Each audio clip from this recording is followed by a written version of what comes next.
Shalom, selamat malam Bapak Ibu Saudara yang dikasihi oleh Tuhan. Sengaja hari ini karena persiapan untuk pelayanan untuk perjamuan kudus. Ada 7 poin kekuatan Tuhan saat kita menghadapi kekurangan di pelayanan. Jujur kadang-kadang mungkin saudara juga sama. Kalau saudara sebagai pemimpin di gereja ini, kadang-kadang kita merasa putus asa ya, melihat pelayanan di gereja. Dan karena kita banyak kekurangan. Yang paling besar mungkin human resources, namanya terkenal sekarang sumber daya manusia. Ya, orang-orang yang pelayanan hanya itu saja, dan kadang-kadang harus merangkap 2-3 pelayanan. Dan kadang-kadang kita melihat kemampuan yang Tuhan berikan itu kok sepertinya tidak berimbang. Ada orang yang punya kemampuan yang luar biasa, ada skill-skillnya yang luar biasa, ada yang hanya biasa saja, ada yang juga masih minus di bawah. Itu yang kita hadapin ya. Belum lagi namanya fasilitas-fasilitas, keterbatasan dana. Kalau didaftarkan, daftarnya pasti panjang. Ya, kita bersyukur dapat berkat ini ya. Mungkin beberapa jemaat yang belum tahu ceritanya. Jadi saya sudah lama kepingin Videotron ini ya.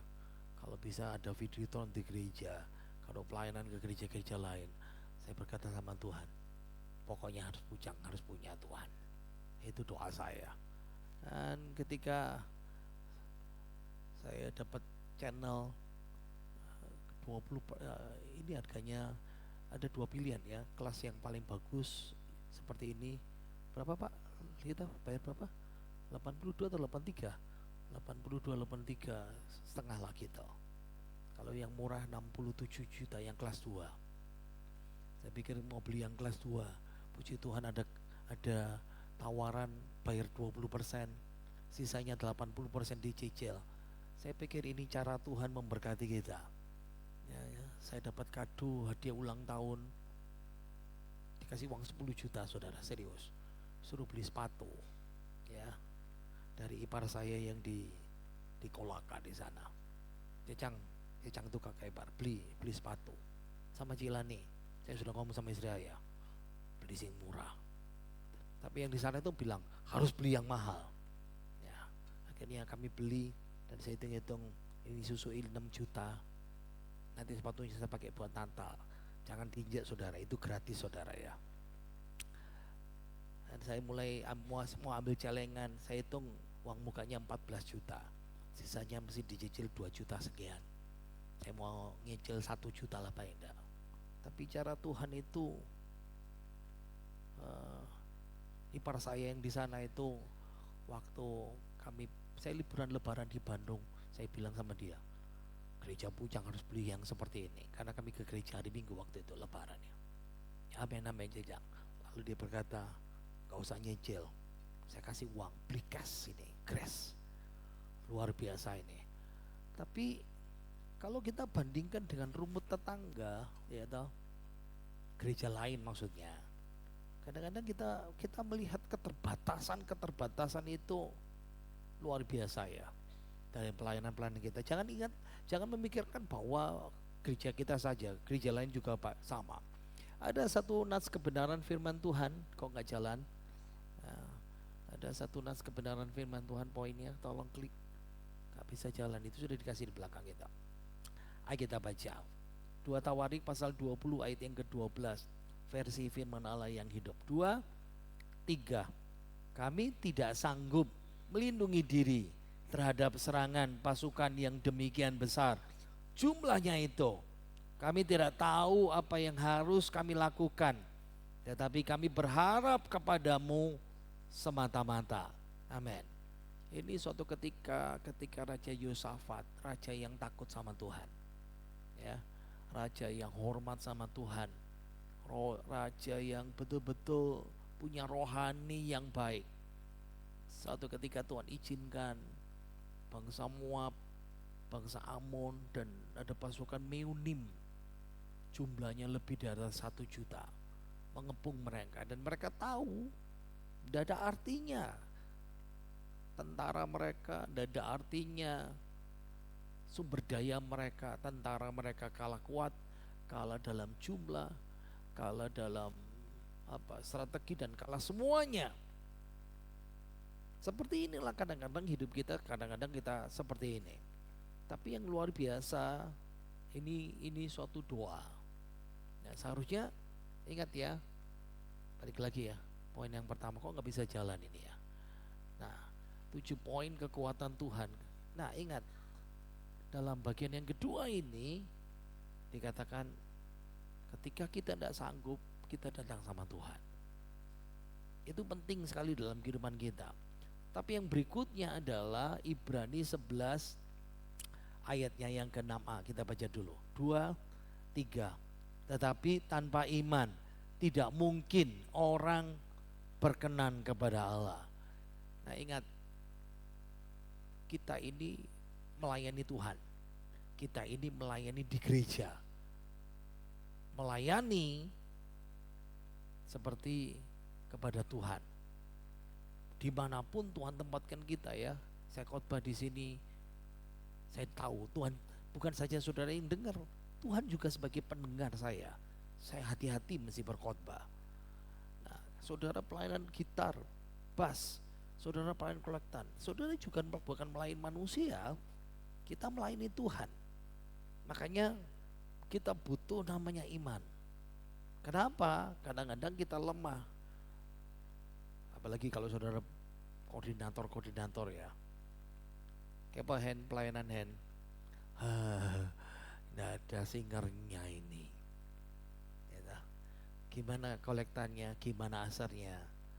Kayaknya minta diganti, Pak.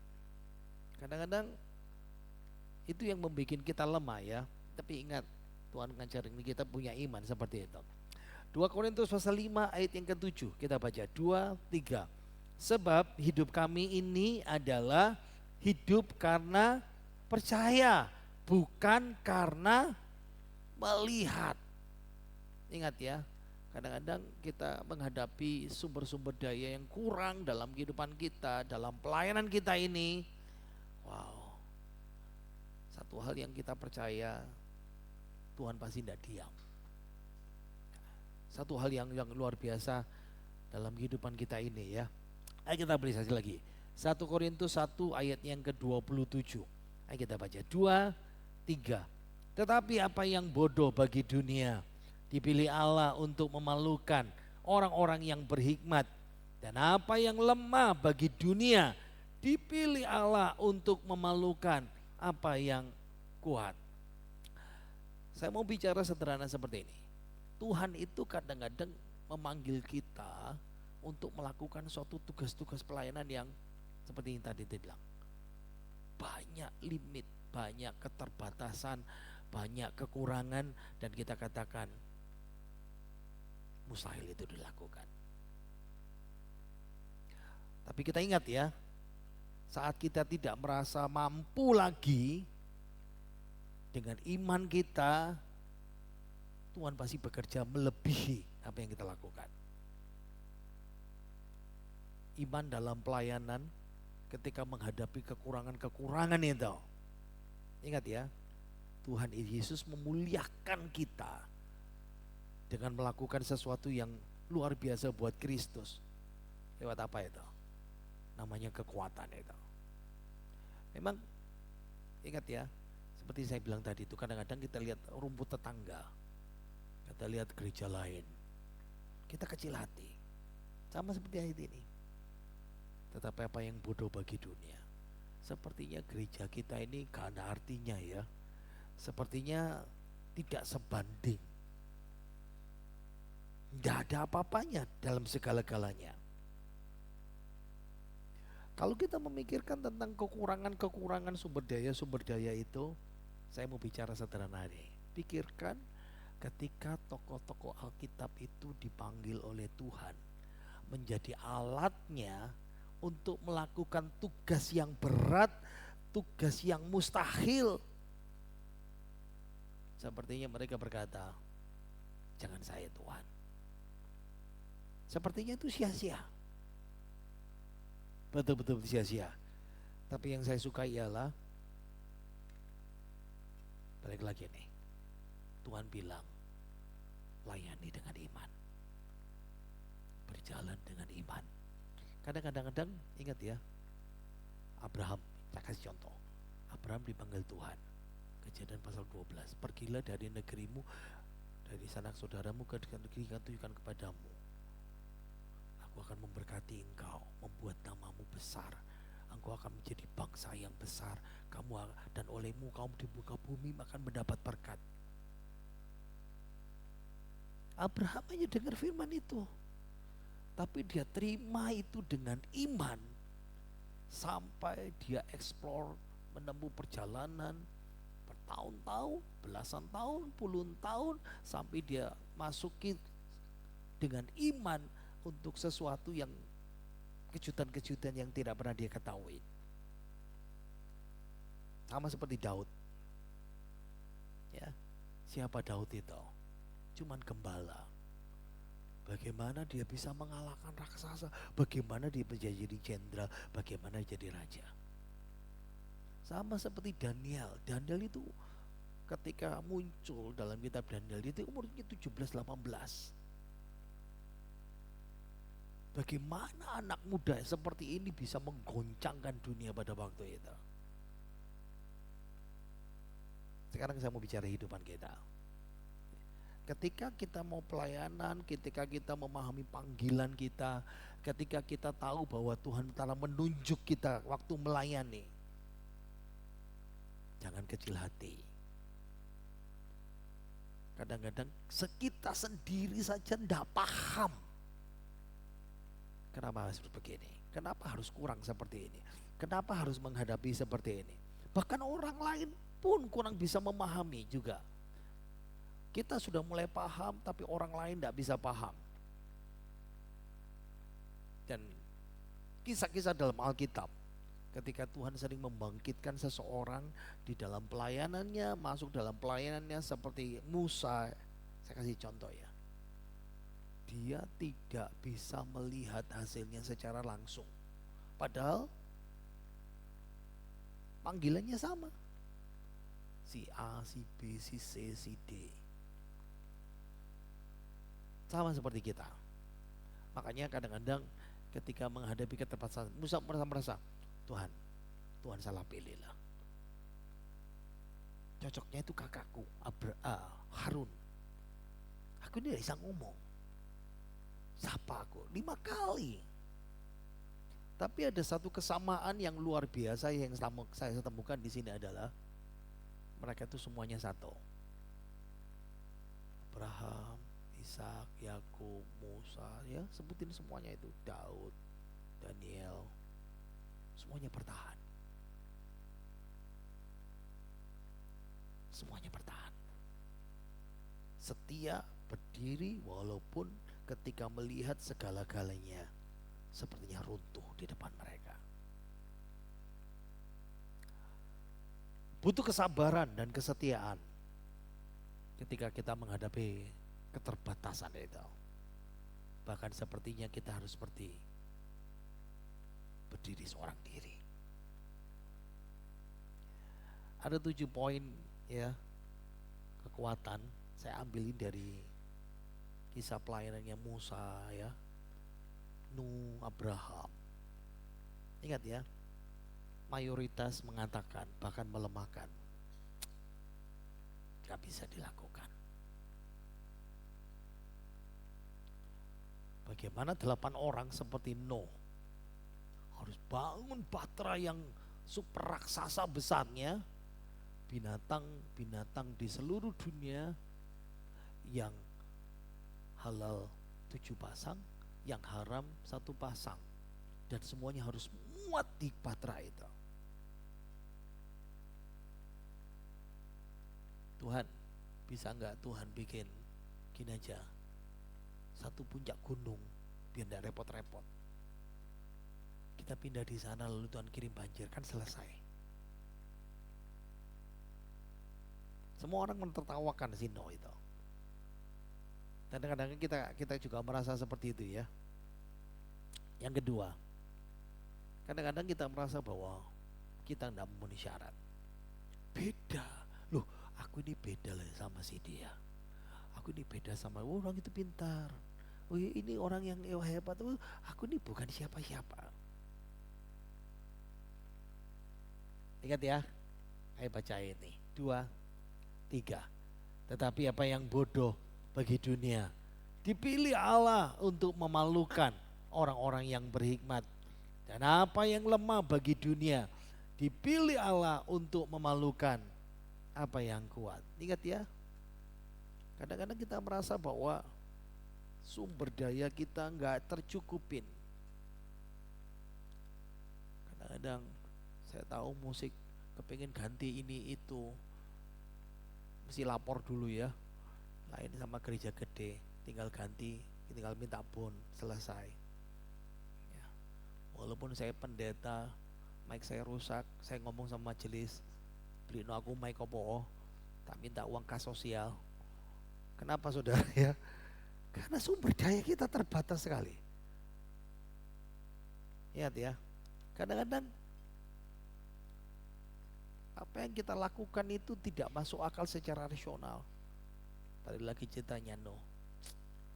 Mana mungkin 8 orang bikin bahtera, kapal yang besar, yang bisa kokoh kuat. Ingat, pikirin ya, 8 orang. 4 orang laki, 4 orang perempuan, bikin kayu dari ujung sampai ujung, diberdiri itu kan rangka kapal ya. Itu panjangnya sampai sebesar lapangan bola. Gak masuk akal orang perempuan bisa mengerjakan itu. Kadang-kadang dalam pelayanan kita sama seperti itu ya. Tapi balik lagi ya. Ayo baca Ibrani 11 ayat yang ke-6 dan 2 Korintus 2:3. Tetapi tanpa iman tidak mungkin orang berkenan kepada Allah. Terus, sebab hidup kami ini adalah hidup karena percaya, bukan karena melihat. Kita kan suka nyanyi kan. Namun karena firman-Mu, ku percaya, bukan karena melihat. Saya lupa kata-katanya itu. Ingat ya, kadang-kadang kita menghadapi banyak yang tidak rasional. Memang betul. Seperti itulah banyaknya kekurangan-kekurangan lain. Dan ingat ya, ternyata bukan gereja kita saja. Ternyata para pemimpin-pemimpin pelayanan Tuhan yang ada di catatan di Alkitab itu seperti itu. Ada lagi beberapa orang lain menyebutmu bodoh kalau kamu terus-menerus bertahan di situ. Bodoh kalau kamu terus melakukan pelayanan itu. Ingat, balik lagi firman Tuhan tadi itu. Kadang-kadang bagi dunia kita dianggap bodoh. Tapi yang bodoh ini dipakai Tuhan untuk memalukan orang-orang yang berhikmat. Ketika kita menghadapi banyak kekurangan-kekurangan di dalam pelayanan, ingat ya, belajar melihat bagaimana tokoh-tokoh Alkitab itu. Kalau kita sedikit melihat dalam bagian yang ke-6, ingat, baca yang ke-6, 2, 3. Imani kelak kemuliaan Tuhan akan dinyatakan pada kita. Amin. Ketika Abraham pergi tidak bawa apa-apa, warisan, dia jalan dengan berbagai semuanya. Dan ketika tiba waktunya dia lihat Tuhan sudah memberkati dia. Nuh susah payahnya bangun bahtera 120 tahun. Ternyata itu yang menyelamatkan dia dan seisi rumahnya. Dia lihat kemuliaan Tuhan melalui pelangi itu. Dan kadang-kadang kita seringkali menghadapi hal-hal yang seperti ini dalam kehidupan kita. Kadang-kadang pelayanan itu melelahkan fisik kita. Tapi fisik bukan berat, lebih berat lagi melelahkan jiwa.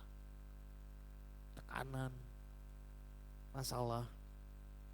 Sama seperti Musa, berkali-kali dia berkata, Tuhan, ambil nyawaku. Aku sudah gak tahan Tuhan. Kadang-kadang kehidupan kita menghadapi hal-hal yang berat-berat seperti ini. Tapi bagian yang terakhir, yang ketujuh, kita baca 2, 3. Hormati Tuhan bahwa Ia akan menepati janji firman-Nya. Amin. Satu saat nanti ketika Tuhan menyatakan semuanya, why me? Kenapa saya? Kenapa harus saya? Tapi ketika semuanya berjalan, Tuhan proses kita, Tuhan proses tokoh-tokoh iman itu, Tuhan proses di dalam pelayanan mereka, Tuhan proses dalam perjalanan iman mereka, Tuhan proses semuanya. Ketika mereka dapat janji Tuhan itu dinyatakan di penghujung jalan, kadang-kadang mereka bisa melihat luar biasa Tuhan itu. Ibrani itu menolong kita ya. Bahkan tokoh-tokoh iman itu sampai akhir hayat mereka tidak mendapat apa yang dia miliki. Mereka melambai-lambaikan tangannya dari jauh. Tapi Allah menyediakan ini janjinya. Suatu kediaman kota surgawi. Di dalam kehidupan Bapak Ibu Saudara dan saya, bersama-sama kita melayani di gereja ini. Jujur, itu yang kita hadapin. Merasa hari-hari ini sedang lemah, merasa saudara sedang lesu dalam pelayanan, kurang semangat, kurang gairah, ada banyak hal yang sedang terjadi. Kita balik lagi, yang pertama, baca 2-3. Mayoritas mengatakan, bahkan melemahkan, hal itu tidak dapat dilakukan. Ingat, bersama Tuhan kita melakukan pekerjaan yang besar. Yang kedua, kita baca 2-3. Kita merasa tidak memenuhi syarat. Siapa yang pintar di antara kita? Siapa yang hebat di antara kita? Tidak ada. Tapi Tuhanlah yang memampukan kita. Tuhanlah yang memberikan kita kekuatan. Tuhanlah yang memberikan kita perlengkapan. Tuhan tidak minta sesuatu yang kita tidak punya. Tuhan bilang sama Musa, apa yang ada padamu? Tongkat. Daud, apa yang ada padamu? Ali-ali. Dan itu yang dipakai sama Tuhan. Yang ketiga, baca 2-3. Sumber daya yang tersedia tidak mencukupin. Ingat, 5 roti 2 ikan, 5.000 orang kenyang. Musa ketika ditanya, kami mau minta daging, dan Tuhan berkata, kasih mereka daging. Musa tanya, dari mana Tuhan? Tuhan pasti cukupin. Yang keempat, baca 2-3. Tidak masuk secara akal, secara rasional. Betul. Memang kadang-kadang iman kita itu diuji seperti itu. Ya, sebab tanpa iman orang tidak bisa berkenan kepada Allah. Tuhan menuntut bagian dalam kehidupan kita. Yang kelima, orang lain menyebutmu bodoh karena terus bertahan. Kita bilang sama kita, sebab yang bodoh bagi dunia dipilih oleh Allah untuk memalukan dunia itu. Yang keenam, imani kelak kemuliaan Tuhan akan dinyatakan pada kita kelak. Janji firman Tuhan, ya, Alkitab mengatakan 1 Korintus 15, jerih payahmu di dalam Tuhan tidak pernah sia-sia. Apa yang sudah persembahkan, apa yang sudah berikan, apa yang sudah layani untuk Tuhan. Yang ketujuh, 2-3, hormati Tuhan bahwa Ia akan menepati janji firman-Nya. Kalau saudara sedang letih lesu, kehilangan semangat, tidak ada passion hari-hari ini, tetap belajar menghormati Tuhan.